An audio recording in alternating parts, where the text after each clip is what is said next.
여러분 안녕하세요. 오빠TV 한승훈입니다. 오늘도 엄청난 차들을 모아놨어요. 바로 람보르기니의 근 30년 역사의 플래그십 슈퍼카들을 여러분들께 보여드릴까 하는 거죠.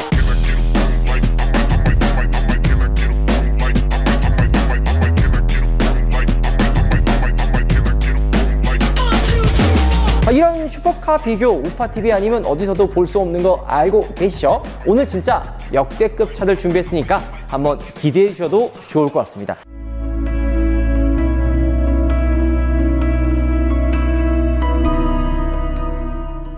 일단은 이 촬영을 할 수 있게끔 도와주신 차주님 분들에게 일단 감사하다는 말씀 먼저 드리겠습니다. 무르시엘라고 정말 구하기 어려웠어요. 아벤타도르도 이렇게 상태 좋고 멋진 차를 협찬해 주신 우리 차주님께 감사하다는 말씀 드리고요. 레벨트는 제 차입니다. 이 장소에서 쿤타치도 촬영을 했었고 울티메도 촬영을 했었고 오늘은 람보르기니의 끝판왕들을 이렇게 촬영해 보려고 하는 거죠. 이런 장소를 협찬해 주신 우리 피젠 대표님과 우리 부장님, 임직원분들 다시 한번 감사드립니다. 자, 본격적으로 그러면 람보르기니 플래그십 모델들을 한번 쭉 살펴볼 텐데요. 가장 먼저 둘러볼 거는 바로 이 무르시엘라고입니다.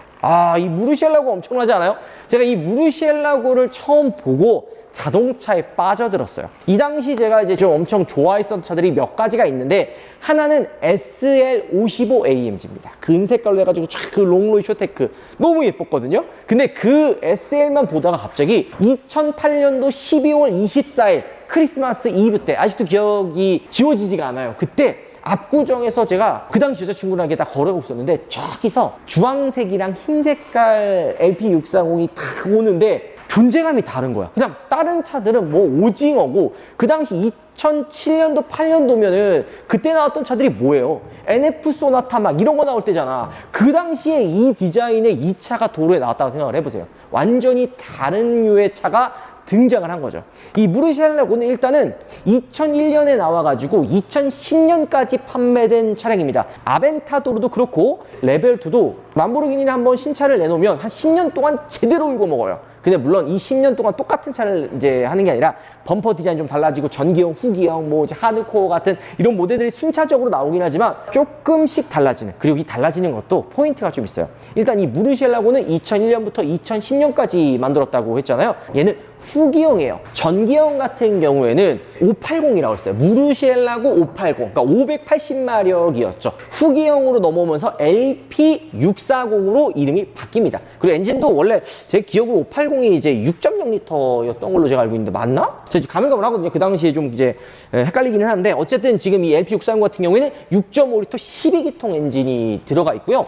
LP640 같은 경우에는 달라진 부분이 몇 가지가 있습니다. 첫 번째로는 계기판이 보시면 580 같은 경우에는 그 초록 색깔로 약간은 조금 올드한 느낌이 드는데 LP640 같은 경우에는 이제 하얀 색깔로 해가지고 바늘로 해서 이제 계기판이 들어가고요. 테일램프가 달라집니다. 전기형 같은 경우에는 요게 이제 막 호박등 이렇게 해가지고 세 줄 딱 들어가는데 되게 올드한 느낌이거든요. 근데 LP640은 여기 이제 LED 등 들어가고 밑에 방향 지시등이랑 후진등으로 바뀌게 되는 거죠. 자, 근데 이 무르시엘라고의 특징이 몇 가지가 있습니다. 제가 이제 문을 쭉 한번 세 개 열어보긴 할 텐데 이 당시 이 LP640, 그러니까 무르시엘라고는 전기형 같은 경우에는 람보르기니의 그 특유의 투박함들이 있었던 차예요. 후기형인 LP640부터는 아우디가 인수를 해가지고 아우디의 기술력과 완성도가 들어간 모델이거든요. 그러니까 전기형과 후기형이 생각보다 많이 달라요. 그러니까 10년이라 그래서 똑같은 차가 아닙니다. 아벤타도르도 마찬가지고 아마 레벨2도 이제 추후에 나오는 모델들이 조금씩 달라질 거라고 보시면 되고요. 람보르기니는 12기통을 절대 놓치지 않았어요. 근데 이 무르시엘라고 때는 재미난 게 6단 수동 변속기가 들어갑니다.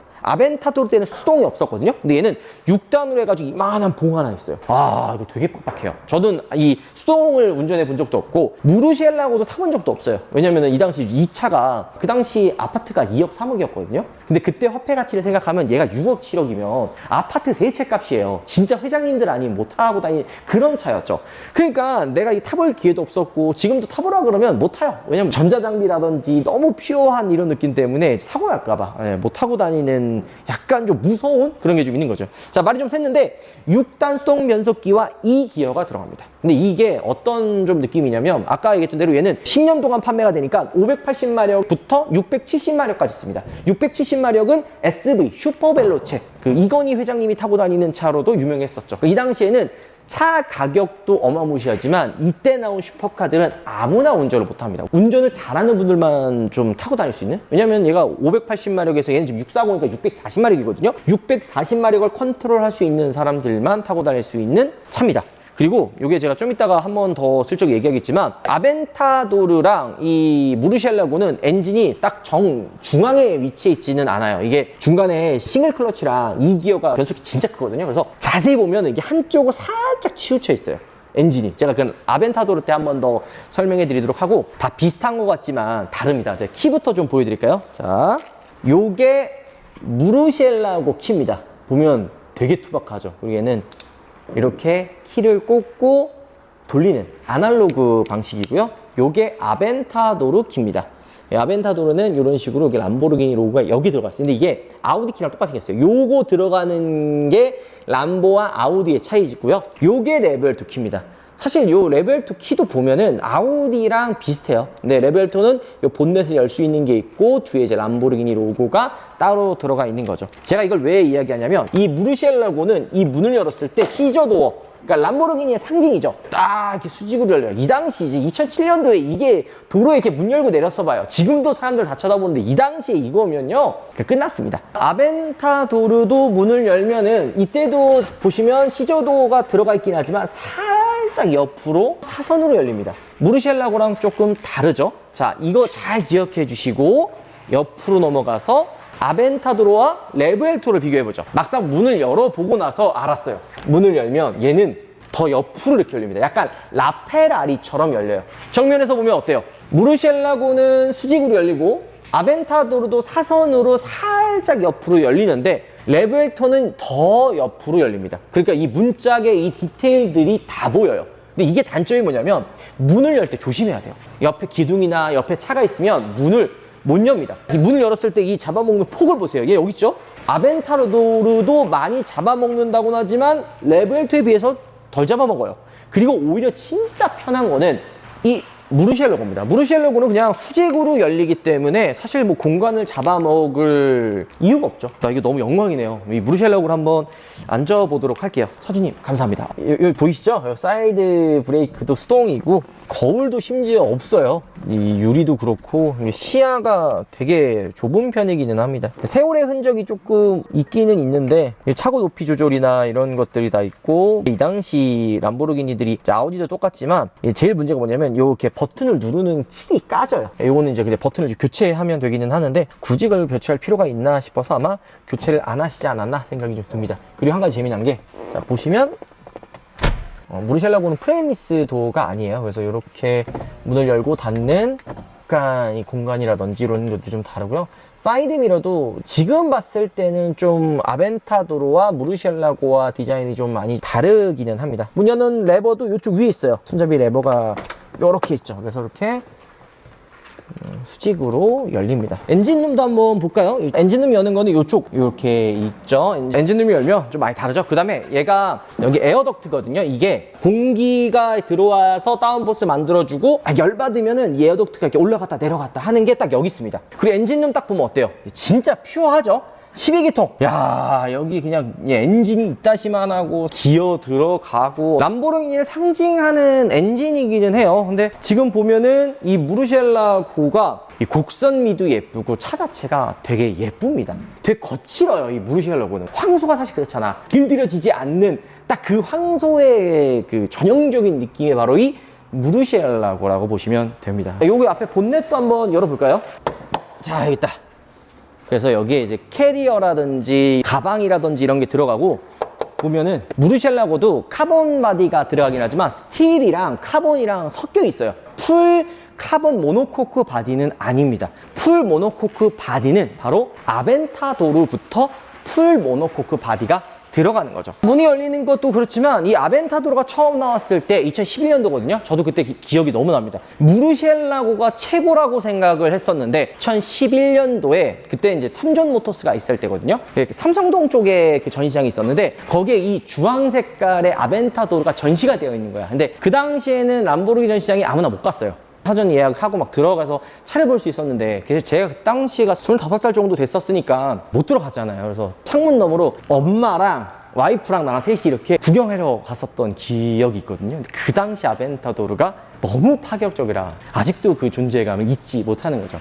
자, 아벤타도르로 넘어오면서 되게 많은 부분이 달라집니다. 일단 첫 번째로 도어도 도어지만 무엇보다 엔진 시스템이랑 변속기가 달라져요. 아까 변속기 뭐라 그랬어요? 6단 수동이나 2기어 들어간다 그랬죠? 이 아벤타도르부터 싱글 시퀄샷 방식의 7단 변속기가 들어갑니다. 근데 이게 6단의 이 무르시엘라고가 편한 승차감을 원하는 분들이라면 되게 거칠기 때문에 피곤해요. 운전에 피로감이 막 온단 말이에요. 이런 거친 느낌을 좋아하는 분들이 있기 때문에 싱글 7단이지만 이 변속 충격이 무르시엘라고와 마찬가지로 아벤타도르도 들어갑니다. 아벤타도르는 저도 오래 타봤기 때문에 좀 이야기할 게 많은데요. 엔진룸 여는 버튼은 뒤에 있죠. 무르시엘라고는 이쪽에 있었지만 아벤타도르는 이 뒤, 시트 등받이 뒤쪽에 있어요. 그다음에 문 여는 버튼도 무르시엘라고는 이 도어 쪽에 있었지만 아벤타도르는 이쪽 도어 쪽 안으로 들어가요. 자, 엔진룸을 우리가 열어볼 텐데 무르시엘라고랑 달라진 점은 바로 서스펜션의 구조가 바뀝니다. 원래 무르시엘라고도 그냥 일반 전자식 서스펜션이 들어가요. 이렇게 네 가지 들어갔는데 아벤타도르는 푸시로드 타입으로 바뀌어요. 약간 이렇게 레이싱카 구조거든요. 이렇게 이제 세워져 있어가지고 좀 더 이 핸들링이 즉각적으로 움직일 수 있게 바뀌는 게 이 푸시로드 타입이거든요. 근데 이게 그 전기형과 후기형이 좀 달라집니다. 전기형은 올린즈 서스펜션이 들어가고 후기형은 그냥 전자제어 서스펜션이 들어가는데 그 이유가 후기형은 S라 그러거든요. 그때부터 이 서스펜션 구조와 이런 움직임이나 이런 것들이 좀 변화가 주기 때문에 이 서스펜션이 아마 모르는 분도 많더라고요. 바뀝니다. 그 다음에 엔진 구조 딱 보면은 정중앙에 위치해 있지 않죠. 약간은 한쪽, 왼쪽인가 오른쪽인가 살짝 쏠려 있어요. 그게 왜 그러냐면 밑에 변속기가 진짜 싱글 7단이 진짜 엄청 커요. 운전석까지 쭉 들어가거든요. 이따만한 싱글 클러치가 들어가기 때문에 엔진이 정중앙에 위치해 있지 않고 약간 한쪽으로 쏠려 있고 그 밑에 이제 변속기가 들어갑니다. 자, 그리고 아까 무르시엘라고는 요게 위로 이제 올라가서 엔진의 열을 식혀주고 다운포스 만들어준다 그랬잖아요. 근데 아벤타도르는 아예 이게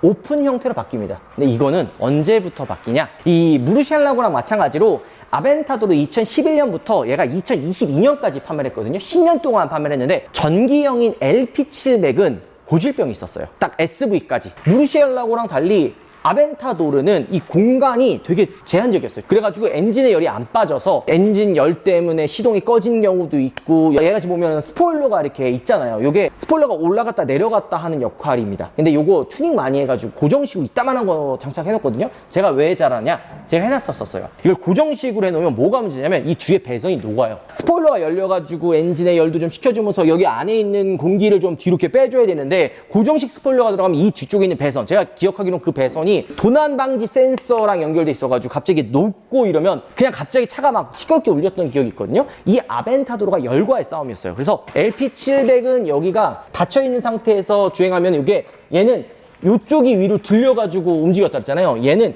이 안쪽이 이렇게 들어갔다 나왔다 하는 거였지만 제가 LP700 타면서 한 3년 넘게 탔거든요. 이거 열려있는 걸 딱 2번 봤습니다. 거의 안 열려요. 나중에 센터 가서 한번 열어달라 해서 열었는데 거의 거미줄 쳐져 있더라고. 하도 안 열리니까. 근데 이제 그거를 이제 개선한다고 후기형부터 이게 그냥 아예 뚫려 있습니다. 그리고 이 에어 덕트에 있는 이 팬도 기존보다 한층 더 커져요.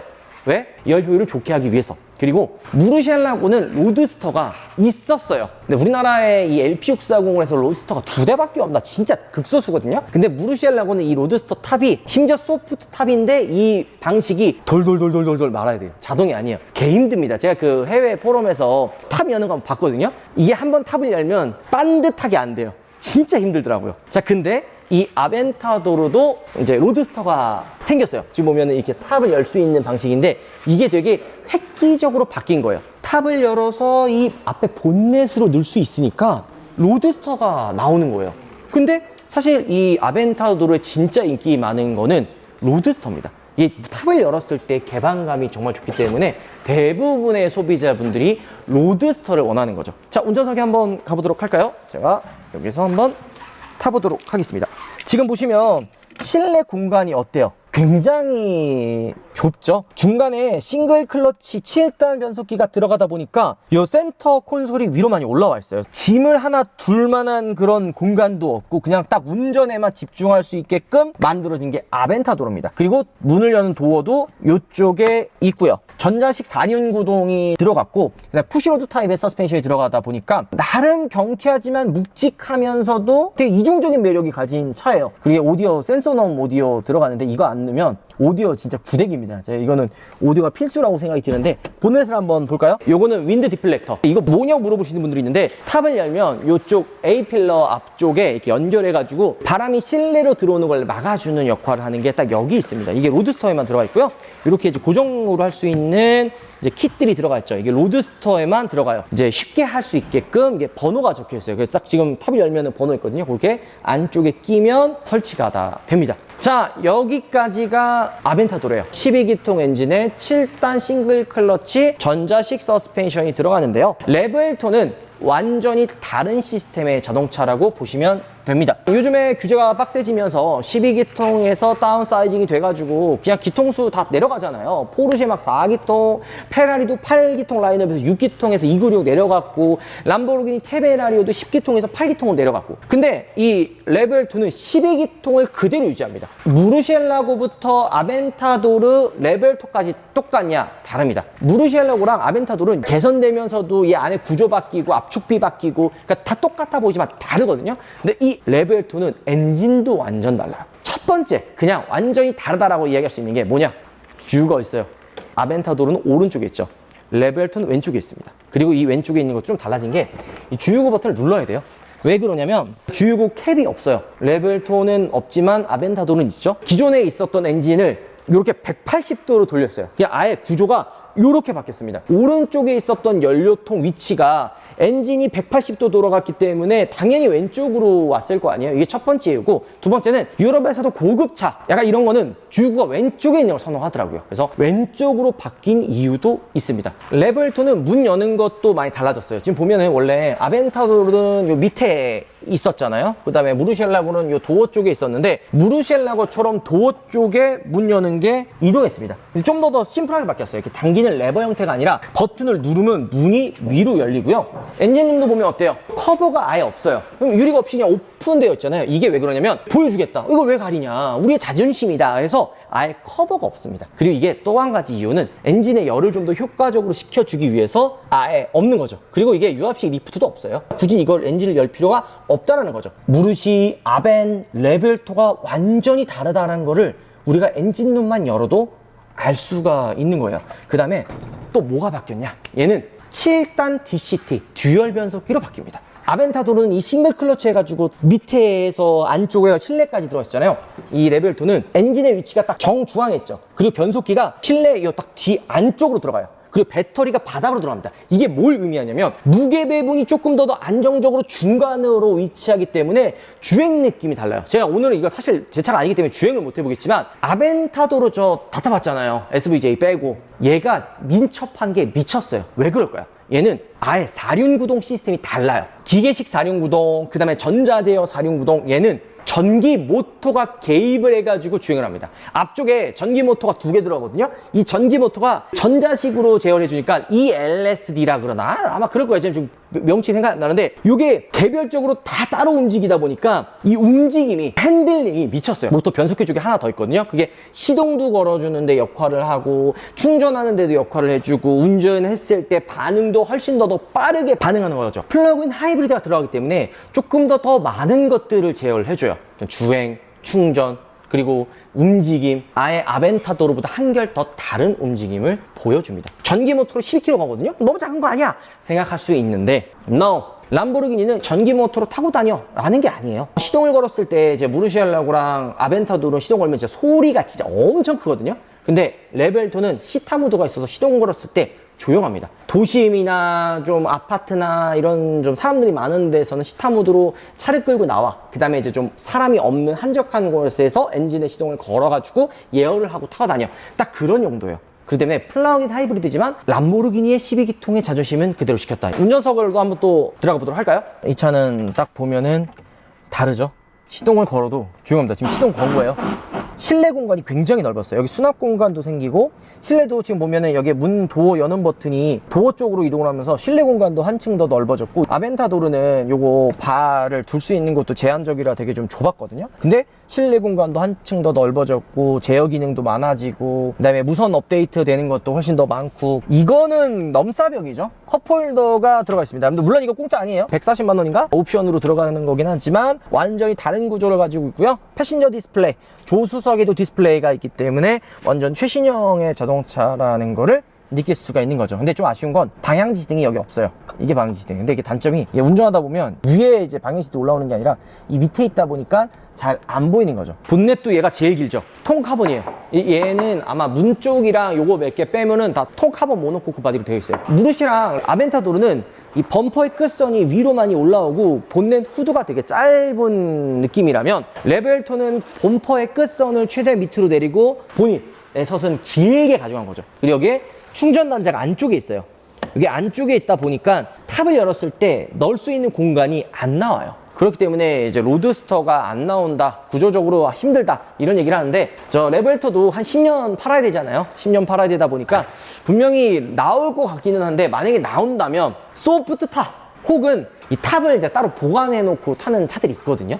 예를 들어 뭐 부가티도 마찬가지고, 스탈리모스 걔도 똑같고, 막 그런 방식으로 나오지 않을까라는 생각이 조금은 들기는 합니다. 차 사이즈도 훨씬 더 커집니다. 매끈하고 좀 더 공격적이고, 완전 공격적이고, 그러니까 완전히 이제 성향 자체가 달라지는 걸 알아볼 수가 있었습니다. 워낙 좋은 차들이기 때문에 시대를 풍미했었던 대표적인 차종들이니까 그냥 이렇게 구경하고 비교하는 것만으로도 되게 즐거운 시간이 아니었나 생각이 좀 듭니다. 나중에 기회가 되면은, 사실 무르시엘라고는 제가 운전하기가 너무 무서워요. 나중에 기회가 된다면 아벤타도르는 한번 레벨2랑 주행 느낌이 어떻게 다른지 공도에서 한번 비교 시승 한번 해보도록 하겠습니다. 오늘 영상 마무리하도록 하고요. 차를 협찬해주신 차주님 다시 한번 감사하다는 말씀 드립니다. 진짜 귀한 차들 정말 구경할 수 있어서 너무 행복한 시간이었고요. 이런 장소를 함께 만들어주고 이런 기회를 만들어주신 우리 스피젠 대표님과 우리 부장님, 임원진분들에게도 다시 한번 감사하다는 말씀을 드립니다. 오늘 영상 마무리하도록 할게요. 자, 근데 사실 이렇게 얘기하면 그렇지만 이 무르시엘라고 나왔을 당시에는 모든 좋은 기술들이 다 들어갔어요. 원가 절감 안 한 거죠. 대표적으로 헤드라이트 커버가 유리입니다. 근데 폴리에스테르, 얘도 폴리에스테르네요. 물론 뭐 원가 절감을 한다고 얘기하기 좀 그렇긴 하지만 좀 다르죠. 알파 브라보의 QI2 맥세이프 거치대, 요거 우리 우파몰에서 판매하고 있는데, 맥세이프 기능이 있어가지고 이렇게 무선으로 붙고요. 게다가 15W의 급속 충전기예요. 그리고 이거 아마 무선 충전기 사용하셨던 분들은 다들 알 텐데, 이게 발열이 생겨요. 그러니까 되게 이제 열이 금방 받으면 충전 속도가 진짜 빨리 떨어집니다. 근데 지금 얘는 냉각 소자가 들어가 있어가지고 발열을 굉장히 잘 잡아요. 그래서 충전 속도가 떨어지는 단점도 없고요. 이게 지금 앰비언트 무드 등 색깔을 내가 선택할 수가 있어요. 지금 좀 무지개로 해놨는데, 뭐 이 실내 앰비언트와 잘 어울리는 색깔을 조절해가지고 맞출 수도 있고, 앰비언트 거치대랑 시거잭이랑 같이 사용하면 색깔까지도 예뻐. 디자인은 뭐 나무랄 것도 없어. 충전 속도랑 자성까지, 기본기까지 충실한 알파 브라보의 QI2 거치대, 늦지 않기 전에 우파몰로